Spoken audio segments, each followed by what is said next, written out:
Welcome to the CLV Revolution Podcast, and today we are meeting a legend, Wesseling. He's been around for years. He founded one of the most impactful CRO agencies in the world, Online Dialogue. He's the winner at the Elite Experimentation Awards, and he's also the mind behind the Conversion Hotel, which is an amazing conference that I will attend for sure next year. We had an amazing chat touching the subject of corporate silos, the mandate of the CEOs, how to make changes in the companies, what's an experimentation culture, where is the market going from optimizing for conversions towards optimizing for customer lifetime value, and an amazing story about how Tan started in the very beginning.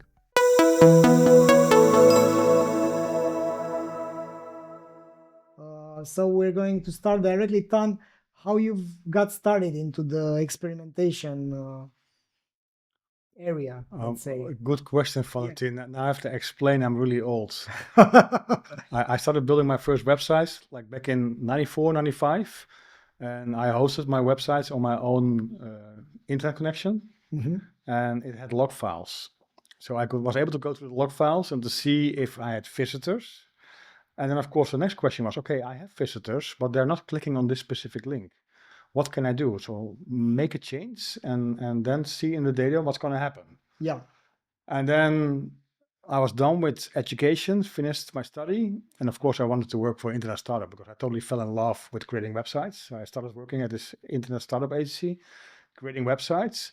And there I was able to use more proper tools, still old-fashioned stuff like Webalizer and so on. But I started running my first A/B experiments because I learned that it's not right, like not the best thing to do if you just change something and then see in the data what happened. It makes more sense to run an A/B test and have 50% of the users seeing the default, 50% seeing the variation. And those were my first experiments, I think in 2001, and right. I loved it. I felt so much like Sherlock Holmes trying to create, solve the puzzle, solve the murder mystery of the website. How can I optimize this website? And it still feels like playing games. So I just fell in love with the web, especially data and experimentation, many years ago. Excellent. So at that time I was playing StarCraft, and I was bringing broadband internet to Bucharest in my neighborhood. So yeah. Well, we were lucky in the Netherlands to have broadband internet available throughout the country quite fast. Mm-hmm. And it really helps to scale the digital landscape in the Netherlands. Yeah. And I think also our entrepreneurial spirit from a cultural perspective really helps to try stuff and to have a culture where experimentation is allowed and that you're also allowed to fail and not win. And that you use that to then come up with better ideas to create winners. Not every country has that culture. Yeah, we're definitely not having here this culture is not here in Romania, where if you are failing, you're to blame. You're not in the process of learning, and I think that has a lot to do with the communist era, where you've been put under the microscope. So everything you were doing, if you were failing to behave like you were supposed to behave, then you're out. You're basically on the sidelines. You're not going to be in the game anymore. So the stakes were so high that people were afraid, and they got into a self-preservation. I got this issue with my father because basically when I've started my company, he told me, don't do it.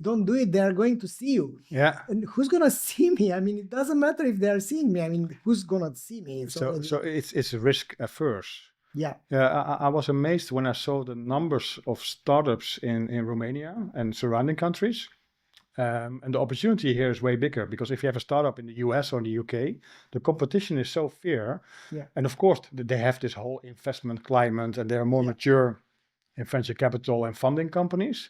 But I think there's a lot of opportunity here if you are willing to take the step and take the risk, because it probably will feel less risk. Yeah. There's more opportunity, I think, in this country and surrounding countries than in other parts of the world. But it's interesting that you think it's indeed. I'm totally with you, but I'm not sure about Romanian history. Yeah. but it definitely can be something that's withholding companies from experimentation and have autonomous decision making. But because it's also the management style. Are teams used to have a boss that tell them what to do? I think for many years that was the case. Things are shifting here as well, but for many years, there was this culture, this hierarchy, this pyramid where you were used to wait and to see what the boss is telling you. Because for me, it's the most beautiful thing about experimentation. It's not me optimizing my little website just by myself.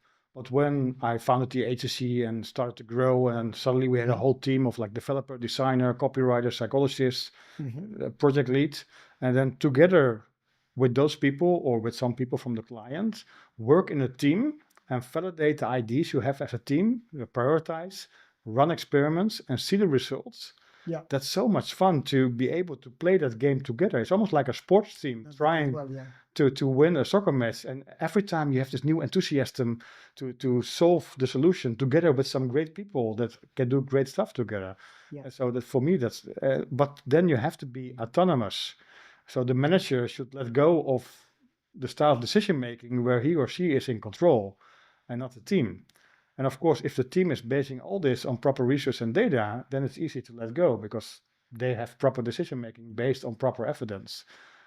So that autonomy, that's something you want to have in the teams. But then if the culture is not to do this, and also tell them that they failed, you should not fail again. Oh, that's really counterproductive. yeah.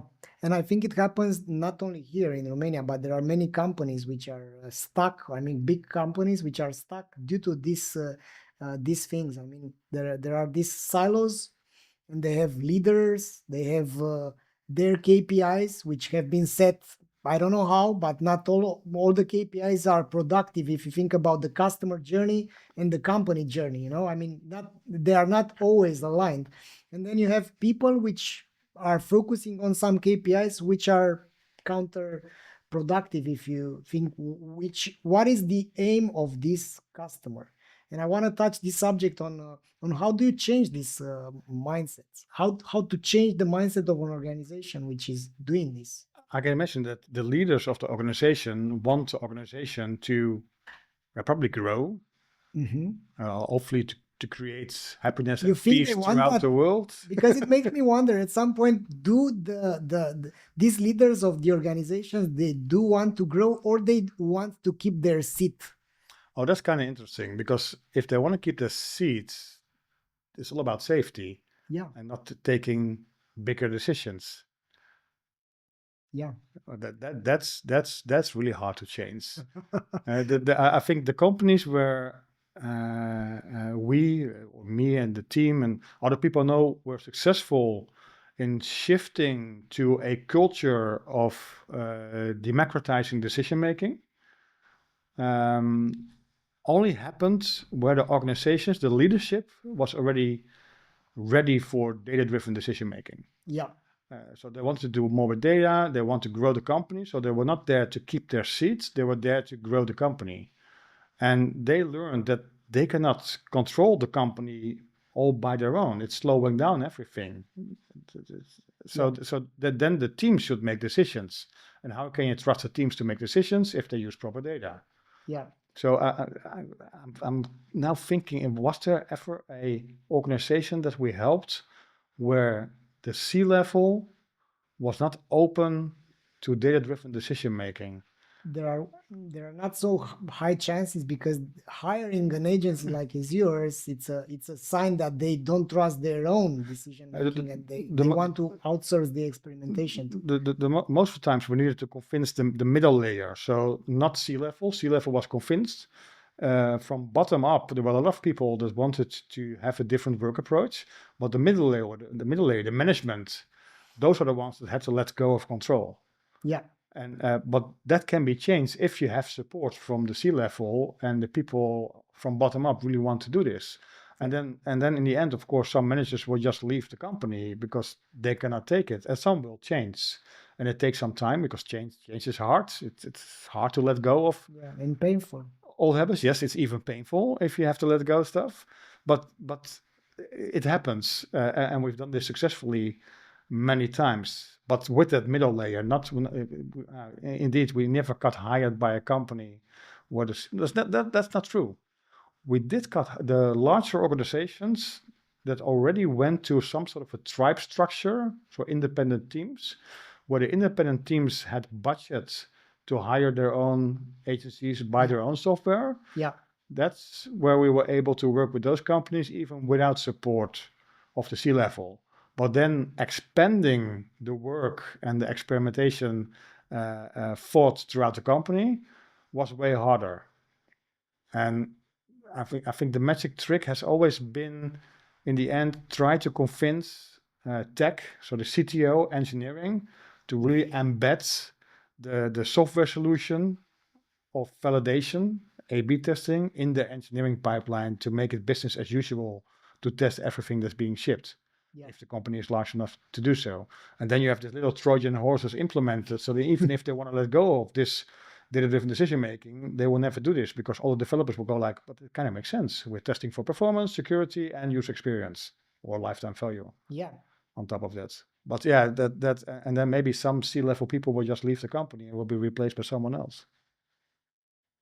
Yeah, I want to ask you a bit about how do you see A/B testing? So if you would let's say translate it, it's A/B testing validation or is A/B testing exploration? Yeah, good question. I think the whole industry of conversion optimization, conversion rate optimization, A/B testing, experimentation has a big issue with naming conventions. Exactly. Labels. Yeah, for me, experimentation is a mindset. It can be a culture, an approach. CRO is a task. This team needs to optimize this specific funnel. Grow conversion rate with 20%. While also growing the number of leads coming in. So not shutting down some advertising channels to have a higher conversion rate. So CRO is a task. Experimentation is a mindset, and A/B testing is just a really small part of the puzzle, important part, because it's validation. It's checking if the change you're making is having some positive or negative impact or no impact at all. But for some reason, A/B testing became the name for the conversion optimization industry. And then people think it's all about just A/B testing. We're just going to throw in a couple of ideas and throw spaghetti to the wall and see what sticks. And then CRO also became more A/B testing, and they totally lost track on the fact that you should really study customer behavior and gather all sorts of data. And then also with A/B testing, it's not only about optimizing a specific metrics, getting more clicks to the checkout funnel.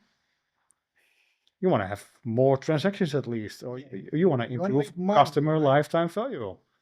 Make more money in the long term and not having only short-based decisions, which is also the trouble with A/B testing, because most of their metrics are based on short-term things. Yeah, timeline is very short. If you believe that your brand should be more lovable and more adored by your customers, how are you going to run experiments on this? Yeah. Does this happen when What would be the KPI for that? Yeah, so and this of course is part of a lifetime value strategy. So if you have proper metrics for that, then you can do experiment. But A/B for me it's an experimentation culture. An experimentation culture is way more than just A/B testing. It's having autonomous decision making, democratizing decision making, self-steering teams. But also aligned to the goals of the company, but also a freedom to explore and not only focus on exploitation, because you can do both. You can explore and exploit with a experimentation approach. I think the best example was I was listening to a talk from a former product owner by Booking.com, which is a Dutch company. Very proud of them. And he told me we created a machine. So the whole mindset of Booking was exploitation. We cracked the codes and we knew if we just do high velocity testing, everything should be based on get the money now, get more money out of the machine. there was no exploration needed anymore. They had a good product, so they exploited the product. When I was back at university, they always told me you have these cash cows in this quadrant of potential products, and the cash cow is something you should milk as long as you can. Yeah. And don't do exploration over there. So I think booking is a perfect example of just focusing experimentation or maybe just A/B testing on exploitation. Make more money now. Yeah. Still, the adoption is uh, catching up. I mean, have you where do you see the industry? Let's say the experimentation in the sense of conversion rate optimization. Have you seen this growth? Because we've been waiting for the maturity to come. But where do you see in this cycle of this Gaussian distribution? Where are we in the hype cycle? Yeah. Good question. I think we fell down. So expectations got deflated. We at some point we were in the valley of despair, but we're slowly climbing to the plateau of productivity. Right. We're not there yet, but I think the good thing happening is now, especially for conversion optimization, we are now in the age where money become expensive again. Until 2 years ago, money was almost free. So every company got funded with a lot of money and could just grow based on money without a proper business model. Yeah. They were losing money, like losing 12 million per month, and be proud of it because they were growing aggressively, and we signed up another 2,000 clients. And that's now out of the way because money became expensive again. So you have to have a solid business model. You have to have sustainable growth. And sustainable growth is all about conversion optimization and really understanding the right product market fit, so experimentation for exploration, and then really tweaking it and have a proper business model and prove that you can indeed spend so much money on ads and then have the right customer acquisition costs and then have the right value in the long run. So I think that's good. And it started just at the right time. This market change on the value of money because product teams are experimenting way more. The product-led growth movement that started to become big like also 2 years ago is focusing on a lot of experimentation.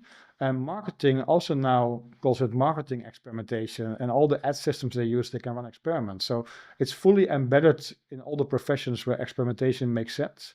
Maybe not yet fully at innovation, but I think the timing is right. So we're climbing now quite fast to that plateau of productivity. So hopefully experimentation becomes business as usual within the next 5 years for most companies that now have this adoption of the experimentation mindset. Yeah, I wanted to ask you, Tan, regarding the how do you see in a retail context, in an e-commerce context, because basically that's our audience is all about, how to start this experimentation towards lifetime value. Because customer lifetime value, first of all, we've got too early in the game. I mean, I'm drying my mouth since 2019 about lifetime value. But I think in this sense, I mean, focusing on this North Star metric to be optimized, it's a long game. So it's it's going to take 5-10 years from now to become the status quo, because profitability at the level of the customer is not there yet. We are just, as you've said, in the right now the money is expensive, and now we are focusing on profitability on a broader perspective. But to focus on profitability at the customer level, to be able to predict that, to be able to optimize and to have actions aligned towards this, it's a long-term game. And I think we are now at this level where companies don't have this KPI well defined. We don't have like a standardized way to measure customer lifetime value, to monitor it. And also we are not seeing let's say experiments towards that. And I wanted to ask you, what do you think is the next step in this process towards customer value optimization? It's interesting for e-commerce and retail because like software companies, software as a solution companies have a way more easy calculation, because quite fast they will learn that their average client is like there for 27 months and they have some upsells in there, so you can really quite well calculate. You can segment, or if it's such a company becoming a client, then this peer group is 40 months, and so you can really do proper calculations based on just a small set of data. But then with e-commerce, it's not, of course, your subscription for e-commerce delivery, that's something you could quite easily calculate, but how much are you going to order? Especially if you only have the first sessions of a new visitor on your website, you know so little.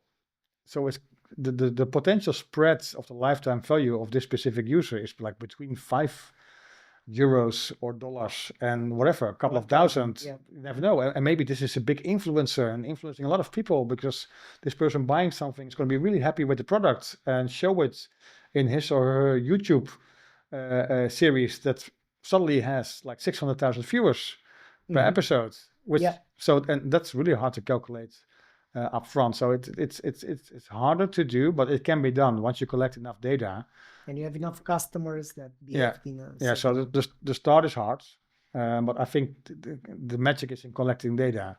They always said like data is the new oil or the new gold. I'm a big believer of collecting as much data as possible, and some people will call me out for this and say, but that's polluting, that's data pollution. The amount of cloud storage you are consuming with your data, where a large part maybe never will be used, that's polluting the planet even.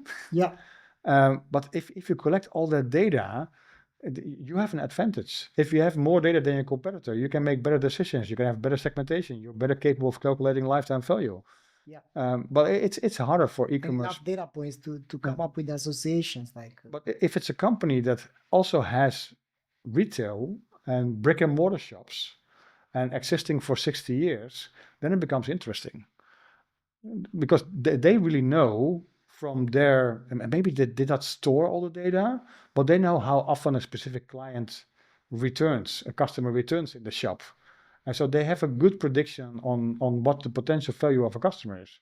And on digital, it will be different. You have to work harder to get that sale, because buying at your competitor is only one click. In the retail store, you have to walk out, go to the different store, and that consumes way more effort. That's right. So, but if you have that retail data, that can really be used as an advantage if you are going larger on e-commerce. But you probably have more examples on the ability of calculating lifetime value on e-commerce data. Yeah, of course. It's but I relate totally to what you're saying, because sometimes my job turned into the job of a data archaeologist, because if someone was smart enough 5 years ago to add more attributes around the customers and have visitor data and customer data, that's pure gold, because you could see the visitor behavior and how the number of pages influence the lifetime value down the line. So indeed there is this data game.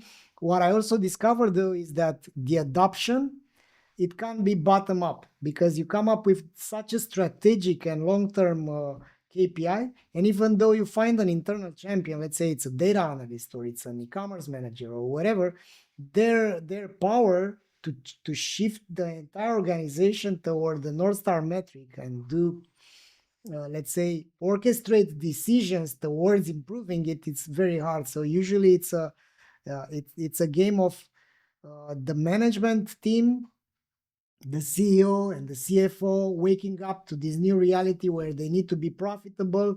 They can't forecast properly with their year-over-year growth and seasonality, because that's not working. You need the unit economic, which is around the customer behavior. And then they realize we don't have a model which is customer centric. We have a model which is purely financial gimmicks. We accommodate a growth which is going to be like 26% year over year.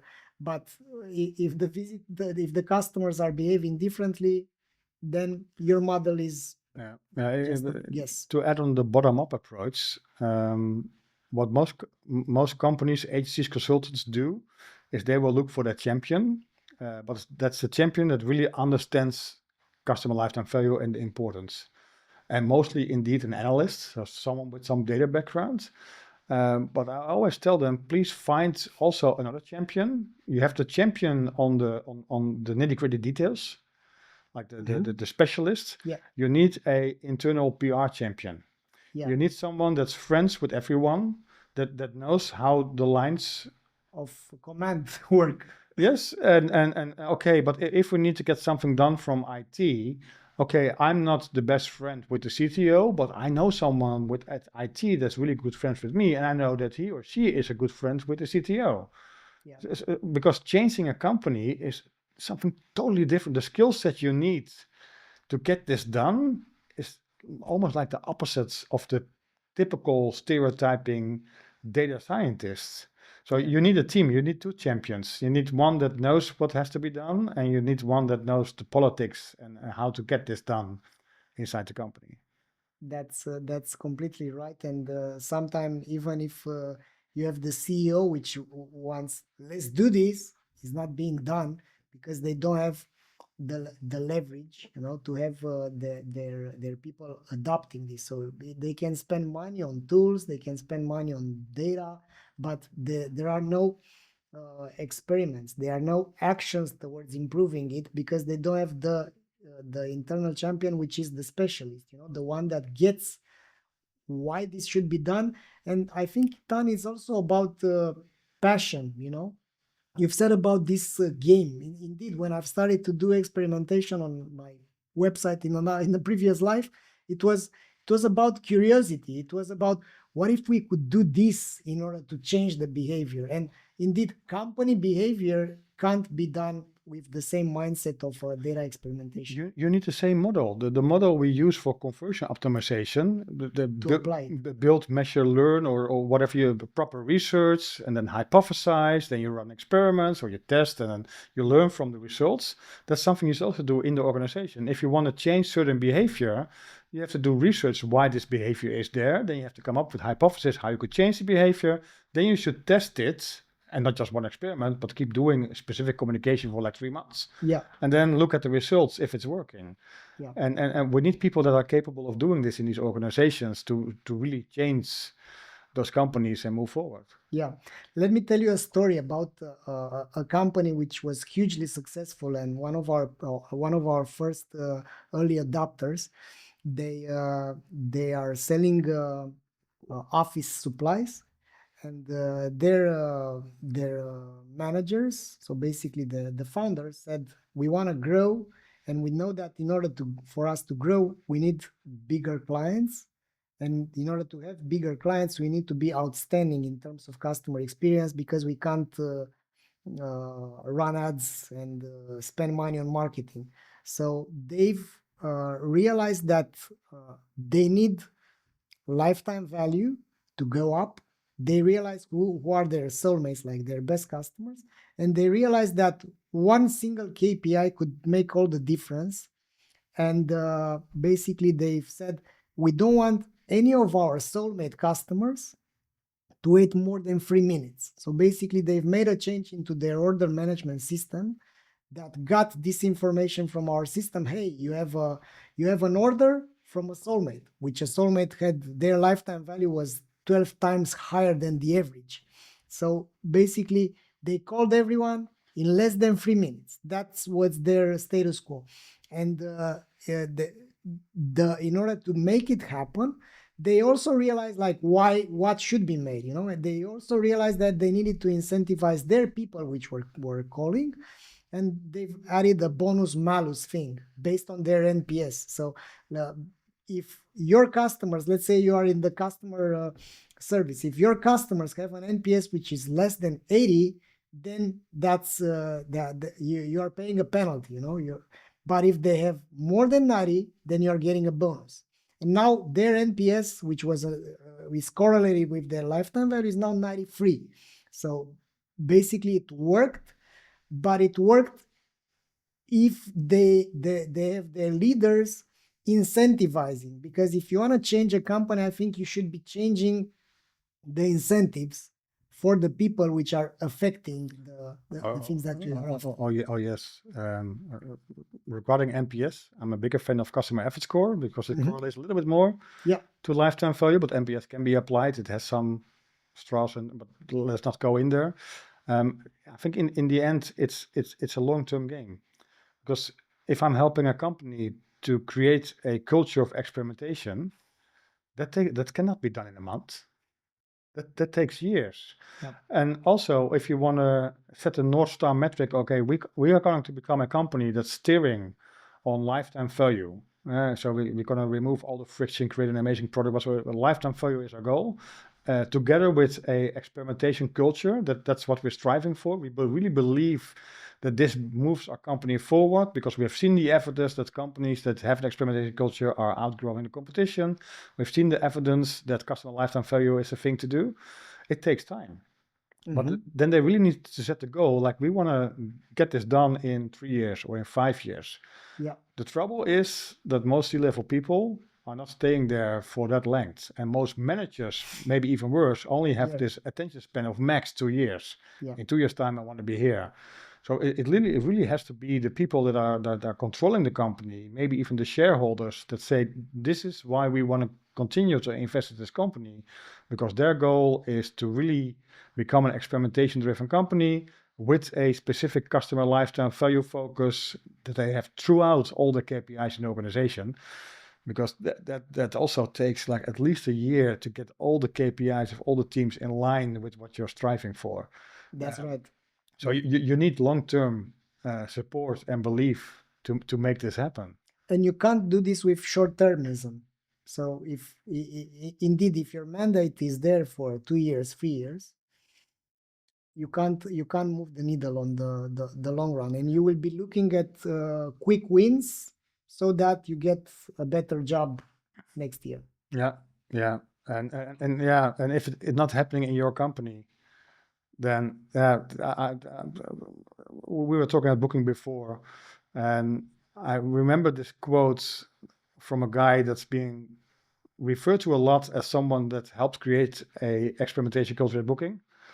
But he told me, I never created the experimentation culture at Booking. I started working for Booking because there was already a culture of experimentation. Yeah. So the mindset was already there. The mentality was already there. Yeah.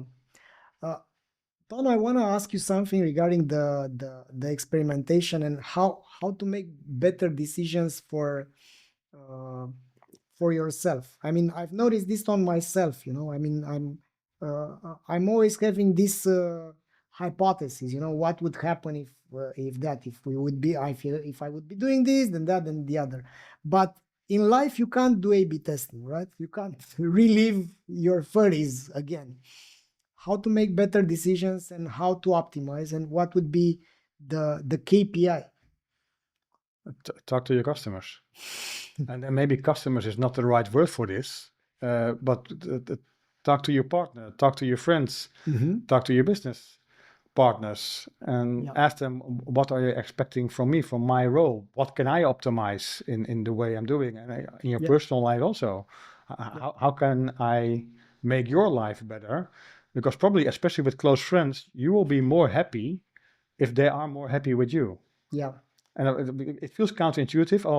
Then I'm going to change my own behavior because for them, no, the friendship will become way better if you listen to their feedback and adjust it, and you will get way more love in return.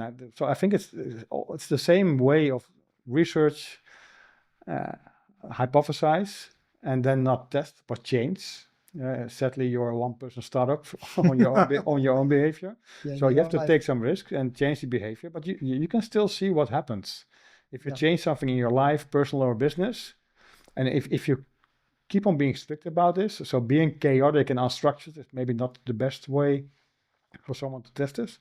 But if you have a structured approach, then you can learn if it's working or not. Yeah, I love it. I wanted to also touch on the optimizing the team. So what kind of teams are the ones that work? So let's continue with the narrative towards a retailer. wanting to experiment and to change the mentality. Can this be made in a silo, or they need support from the other departments? And if it can be done with the help of an external partner, consultant, or agency, which are the roles? I mean, not the formal roles, but the informal roles. You've touched this on a bit with these two internal champions, the doer, Yeah. let's say, the specialist, and the politician, let's say. The best teams are a group of people that share the same norms and values, and where you have a combination of the creative minds and the structured people. And they all have specific roles, of course, in these teams. And it will never be this theoretical approach, because in real life, it's not like you can pick everyone, oh, we need to fire those employees, we need to take these employees, create new teams, and so it doesn't work like that. But it's good to keep this in mind once you're building your teams or hire new employees. Oh, this team is really creative, but it's lacking structure. Mm-hmm. So maybe we need to add someone that adds more structure, but it should be a fit to the norms and values of the people in the team, because maybe they are a different sort of subculture, and they like to talk about strange movies, or they have something in common. Yeah. And that person should relate to that and be at ease with that, especially because if they're adding structure to a unstructured group, they are different. So that's hard to come in. So if they connect on a different level, that helps a lot. Yeah, I love this this part regarding the let's say norms and values, because I'm also a strong believer that the team is the essence at the end. So you could have all the processes, all the tools, but Yes. who's doing it, and how it works. Yes, I think that there are competitive teams out there that are outperforming teams that have stronger friendships, but these outperforming teams only last for a couple of months. They will burn themselves out, and some people will leave, or there becomes a problem in friendship. They become too competitive to each other. Yeah. So for the long term, for the lifetime value, it makes more sense to look at this soft skills and the way they're binding. And maybe they're not winning as big as the other team now, but in the long run they will. Yeah. Tan, give me an advice for let's say these leaders that want to turn their company around. So let's say how much should they try? What would be the length of this experiment for them before giving up and going to another company which maybe has this experimentation culture already? Well, embrace the bottom-up approach as a leader. I think if you step down of your ivory tower of being the CEO, CMO, CPO, whatever C-level person you are, talk to the people on the floor that do the actual work. Talk to the designers, the developers, data scientists, whatever you have in your company, and ask them about the current work approach and what they would like to change. And you will learn that if indeed you are ready to change the company towards being more data-driven, experimentation-driven, customer lifetime value focused, that a lot of people on the work floor really want this, but they don't have to control, they don't feel like they can change the company. But if you give them the support to do so, then you can change that middle layer, because the middle layer is always the problem. Yeah, I love this approach, and I had the chat recently with Tim Stewart at Measure Camp in London, and he was telling me something like, "Hey, as a leader, you are being lied everywhere, every time, because every day people are lying to you because they are afraid of you, because they want to keep their jobs, and if they tell it in your face like this, they think that you will not support it." And basically, going out there and investigating and coming up with the harsh truth, I think indeed it's an amazing tool. Yes, there's an amazing television show, especially for larger companies, where a lot of people on the floor don't know the face of the CEO, where the CEO just starts as a new employee and does really the groundwork together with people there. And then they will start bonding and tell the real stories about the company. Interesting experience to watch. Yeah, amazing. Perfect. So, Tan, what makes you passionate these days? Well, AI. Okay. AI is fascinating. At least the AI that's currently around. AI has been around for so many years. Yeah. But the current developments are really interesting. There's a lot we can automate. So for me in optimization, experimentation, AI is now my new best friend. Mm-hmm. So that's kind of fascinating, and there's so much stuff out there, and a lot of companies are still trying. There are no AI experts. There are a lot of people that call them experts, but you can't be an expert in this short time frame. Yeah. But it's fascinating to see what's happening. I like to try new stuff, so I like to experiment. So I try a lot. A lot of solutions fail, and some solutions work. And that really helps me. Like currently been playing with a tool that's helping you to understand scientific papers. So please give me a summary on the best scientific papers. For AI, right? On e-commerce, it's Send.ai. Sensor. Best papers on e-commerce, and now give me the summary on the best learnings of because I always love scientific papers, but they're really hard to read. Yeah, man. It takes a lot of time. Those PDFs. Yeah. So that's what's keeping me passionate. But still, I will always be passionate for experimentation. It's Sherlock Holmes, solving the murder mystery, solving the puzzle is that will keep me getting out of bed for the next 50 years.